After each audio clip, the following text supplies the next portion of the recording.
ಆತ್ಮೀಯ ಬಂಧುಗಳೇ, ಭಗವಂತನ ನುಡಿಗಳು. ಇವತ್ತಿನ ಭಗವಂತನ ನುಡಿ ಏನು ಅನ್ನೋದನ್ನು ತಿಳ್ಕೊಳ್ಳೋಣ. ಭಗವಂತ ಹೇಳ್ತಾನೆ, ಜಗತ್ತಲ್ಲಿ ಪ್ರತಿಯೊಬ್ಬ ವ್ಯಕ್ತಿಗೂ ಕೂಡ ಯಾವುದಾದ್ರೂ ಒಂದು ರೀತಿಯ ನಿರ್ಬಲತೆ ಅನ್ನೋದು ಖಂಡಿತವಾಗ್ಲೂ ಇರುತ್ತೆ. ಒಂದು ವೀಕ್ನೆಸ್ ಅಂತ ಹೇಳ್ತೀವಲ್ವ, ಅಂಥದ್ದು ನಿರ್ಬಲತೆ ಅಂತ ಅದಿದ್ದೇ ಇರುತ್ತೆ. ಬೇಕಾದರೆ ನಾವು ಒಂದು ಸರಿ ಯೋಚನೆ ಮಾಡಿ ನೋಡ್ಬೋದು, ಆ ರೀತಿ ಇದೆಯಾ ಇಲ್ವಾ ಅಂತ. ಹೇಗೆ ಅಂತಂದರೆ, ಕೆಲವರಿಗೆ ತುಂಬ ಫಾಸ್ಟಾಗಿ ಓಡೋದಕ್ಕಾಗಲ್ಲ, ಕೆಲವರಿಗೆ ತುಂಬ ಊಟ ಮಾಡೋಕ್ಕಾಗಲ್ಲ, ಕೆಲವರಿಗೆ ಭಾರವನ್ನು ಎತ್ತಕ್ಕಾಗಲ್ಲ, ಕೆಲವರಿಗೆ ಸಹಿಸ್ಕೊಳ್ಳೋದಕ್ಕೆ ಆಗೋದಿಲ್ಲ, ಅಷ್ಟು ರೋಗ ಇರುತ್ತೆ, ಅಷ್ಟು ನೋವು ಅನುಭವಿಸ್ತಾ ಇರ್ತಾರೆ.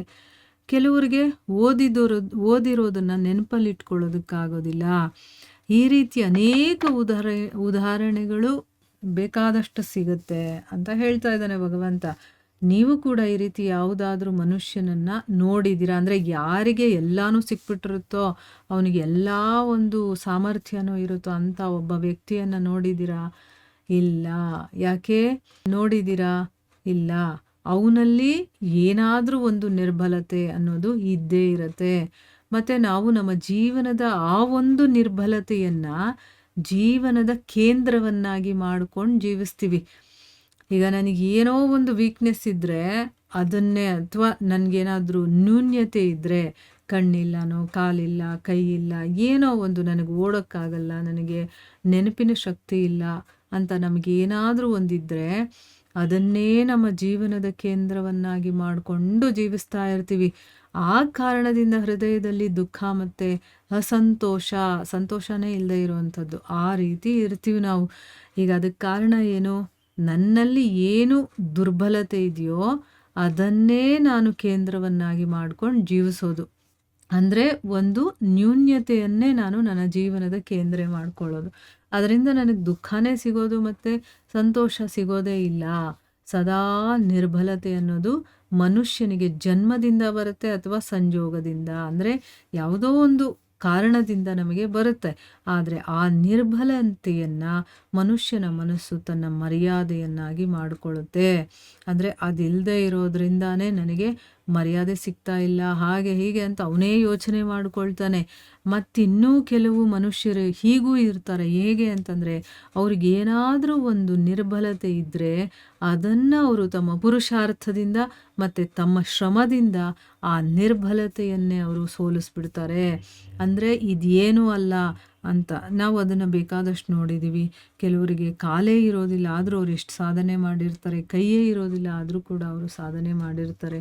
ಈ ರೀತಿ ನಾವು ಬೇಕಾದಷ್ಟು ಜನರನ್ನು ನೋಡ್ತೀವಲ್ವ. ಯಾಕೆ? ಅವರು ಅವರ ನಿರ್ಬಲತೆಯನ್ನೇ ತಮ್ಮ ಪುರುಷಾರ್ಥ ಅಂತ ಮಾಡಿಕೊಂಡು ಮತ್ತು ಶ್ರಮಪಟ್ಟು ಅದನ್ನು ಗೆಲ್ತಾರೆ ಹೊರತು ಅದರಿಂದ ನೋವನ್ನು ಪಡೆಯೋದಿಲ್ಲ. ಅವ್ರು ಇನ್ನೂ ತುಂಬ ಚೆನ್ನಾಗಿ ಎತ್ತರವಾಗಿ ಬೆಳೆದಿರ್ತಾರೆ. ಇಲ್ಲಿ ಭಗವಂತ ಹೇಳ್ತಾನೆ, ಅವರಲ್ಲಿ ಮತ್ತು ಇನ್ನು ಬೇರೆಯವರು ಇರ್ತಾರಲ್ಲ, ಅವರಲ್ಲಿ ಏನಾದರೂ ಭೇದ ಇದೆಯಾ? ಅವ್ರಿಗೇನೋ ಒಂದು ನಿರ್ಬಲತೆ ಅನ್ನೋದಿದೆ ಅಷ್ಟೇ. ಅವ್ರಿಗೂ ಬೇರೆಯವ್ರಿಗೂ ಏನೂ ಭೇದ ಇಲ್ಲ. ನೀವೇನಾದರೂ ಯಾವತ್ತಾದರೂ ಯೋಚನೆ ಮಾಡಿದ್ದೀರಾ ಅಂತ ಕೇಳ್ತಾನೆ. ಇದಕ್ಕೆ ಉತ್ತರ ಏನು ಅಂತಂದರೆ ತುಂಬ ಸರಳವಾಗಿದೆ. ಯಾವ ವ್ಯಕ್ತಿ ನಿರ್ಬಲತೆಯಿಂದ ಪರಾಜಿತನಾಗೋದಿಲ್ವೋ, ಯಾರು ಪುರುಷಾರ್ಥವನ್ನು ಮಾಡುವಂಥ ಸಾಹಸವನ್ನು ಹೃದಯದಲ್ಲಿ ಇಟ್ಕೊಂಡಿರ್ತಾನೋ ಅವನು ಆ ನಿರ್ಬಲತೆಯನ್ನು ದಾಟ್ಕೊಂಡು ಹೋಗ್ಬಿಡ್ತಾನೆ. ಅಂದರೆ ಅರ್ಥ ಏನು? ನಮ್ಮಲ್ಲಿರುವಂಥ ಏನಾದರೂ ಒಂದು ನಿರ್ಬಲತೆಯನ್ನು ನಾವು ಅಸ್ತ್ರವಾಗಿ ಬಳಸ್ಕೋಬೇಕು. ಅದನ್ನು ಮೆಟ್ಟಿ ನಿಲ್ಲುವ ಹಾಗೆ ಆಗ್ಬೇಕು ನಾವು, ಆಯಿತಾ? ಅದ್ರಿಗೇನೋ ಒಂದು ಸಾಧನೆಯನ್ನು ಮಾಡಬೇಕು. ಅದನ್ನು ನಮ್ಮ ಮೈಂಡಿಂದ ತೆಗೆದಾಕ್ಬಿಡಬೇಕು. ನನಗೆ ಆ ನಿರ್ಬಲತೆ ಇದೆ ಅಂತ ಅದನ್ನು ಗೆಲ್ಲುವಂಥ ಒಂದು ಪ್ರಯತ್ನವನ್ನು ಮಾಡಬೇಕು. ಆಗ ಮಾತ್ರ ಅವನು ದುಃಖದಿಂದ ದೂರ ಆಗ್ತಾನೆ. ಭಗವಂತ ಖಂಡಿತವಾಗ್ಲೂ ಕೂಡ ನಿರ್ಬಲತೆಯನ್ನು ಕೊಟ್ಟೇ ಕೊಡ್ತಾನೆ. ಆದರೆ ಮರ್ಯಾದೆಯನ್ನು ಮನುಷ್ಯನ ಮನಸ್ಸೇ ನಿರ್ಮಾಣವನ್ನು ಮಾಡುತ್ತೆ. ಈಗ ಏನೋ ಒಂದು ಕೊಟ್ಟಿರ್ತಾನೆ, ಅದನ್ನು ಮೈಂಡಲ್ಲಿ ಹಾಕ್ಕೊಂಡು ಅದ್ರ ಬಗ್ಗೆ ಕೋರ್ಗೋದು, ಅದರಲ್ಲಿ ದುಃಖ ಪಡೋದು, ಇದೆಲ್ಲ ಮಾಡೋದು ಯಾರು? ನಾವು. ಅಂದರೆ ಭಗವಂತ ನಿರ್ಬಲತೆಯನ್ನು ಖಂಡಿತವಾಗ್ಲೂ ಕೊಡ್ತಾನೆ ಅಂತ ಅವನೇ ಹೇಳಿದ್ದಾನೆ. ಏನು? ಈಗ ಈ ಒಬ್ಬೊಬ್ರಿಗೊಂದೊಂದು ಏನಾದರೂ ಒಂದು ನ್ಯೂನ್ಯತೆ ಅನ್ನೋದು ಇದ್ದೇ ಇರುತ್ತೆ. ಆದರೆ ಅದನ್ನು ಗೆಲ್ಲೋದು ಹೇಗೆ ಅನ್ನೋದನ್ನು ತಿಳ್ಕೋಬೇಕು. ಅದನ್ನು ನಮ್ಮ ಜೀವನದಲ್ಲಿ ನಮ್ಮ ಪುರುಷಾರ್ಥಕ್ಕೋಸ್ಕರ ಅದನ್ನು ತುಂಬ ಕಷ್ಟಪಟ್ಟು ಆ ನಿರ್ಬಲತೆಯನ್ನು ನಾವು ಸೋಲಿಸೋ ಪ್ರಯತ್ನ ಮಾಡಬೇಕೇ ಹೊರತು ಅದನ್ನೇ ಮನಸ್ಸಲ್ಲಿ ಹಾಕ್ಕೊಂಬಿಟ್ಟು ಸದಾ ಅದ್ರ ಬಗ್ಗೆನೇ ಚಿಂತನೆ ಮಾಡಿಕೊಂಡು ಅಯ್ಯೋ ನನಗೆ ಹಿಂಗಾಗೋಯ್ತು, ನನಗಾಗೋದಿಲ್ವಲ್ಲ, ನಂಗೆ ಮಾಡೋಕ್ಕಾಗಲ್ಲ, ಅದಾಗಲ್ಲ ಇದಾಗಲ್ಲ ಅಂದ್ಕೊಂಡು ನಾವು ನಮ್ಮಲ್ಲಿರುವಂಥ ನಿರ್ಬಲತೆಯನ್ನೇ ನಮ್ಮ ಕೇಂದ್ರವನ್ನಾಗಿ ಯಾವತ್ತೂ ಮಾಡಿಕೊಳ್ಬಾರ್ದು. ಅದನ್ನು ನಮ್ಮ ಪುರುಷಾರ್ಥದಿಂದ ಶ್ರಮದಿಂದ ಗೆಲ್ಲುವಂಥ ಪ್ರಯತ್ನವನ್ನು ಮಾಡಬೇಕು.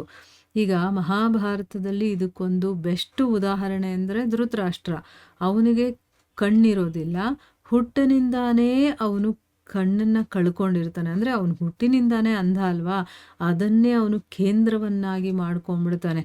ಹುಟ್ಟಿನಿಂದ ನಾನು ಕುರುಡ ಆಗ್ಬಿಟ್ಟಿದ್ದೀನಿ, ನನಗೆ ರಾಜ್ಯ ಸಿಗೋದಿಲ್ಲ, ನನಗೆ ಹೀಗೆ ಹಾಗೆ ಅಂತಂದ್ಬಿಟ್ಟು ಅವನು ಅದನ್ನೇ ತನ್ನ ಜೀವನದ ಒಂದು ಕೇಂದ್ರವನ್ನಾಗಿ ಮಾಡಿಕೊಂಡು ಹೃದಯಕ್ಕೆ ಕಷ್ಟನೂ ಕೊಟ್ಕೊಳ್ತಾನೆ ಮತ್ತು ನೋವನ್ನು ಕೊಟ್ಕೊಳ್ತಾನೆ.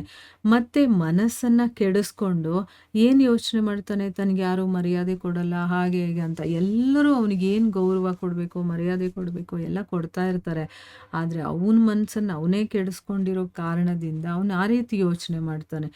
ನನಗೆ ಯಾರೂ ಮರ್ಯಾದೆ ಕೊಡಲ್ಲ, ನಾನು ಇವ್ರಿಗೆಲ್ಲ ಬೇಕಾಗಿಲ್ಲದೆ ಇರೋನು, ಹಾಗೆ ಹೀಗೆ ಅಂತ ಅವರೆಲ್ಲ ಆ ರೀತಿ ಯೋಚನೆ ಮಾಡ್ಕೊಳ್ತಾನಲ್ಲ, ಅದರಿಂದ ಅವನ ಜೀವನವನ್ನು ನರಕವನ್ನಾಗಿ ಮಾಡ್ಕೊಳ್ತಾನೆ. ಅವನಿನ್ನೂ ಬೇರೆ ರೀತಿ ಅವನು ಇರ್ಬೋದಾಗಿತ್ತು.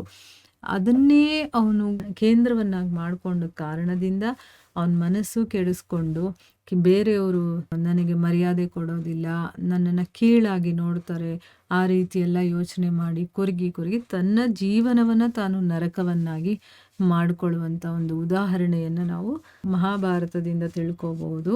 ಸೊ ಈ ರೀತಿ ನಮ್ಮಲ್ಲಿ ಏನಾದರೂ ಒಂದು ನಿರ್ಬಲತೆ ಅನ್ನೋದಿದ್ದರೆ ಅದರ ಬಗ್ಗೆ ನಾವು ತಲೆ ಕೆಡಿಸ್ಕೊಳ್ಬಾರದು, ಆಯಿತಾ.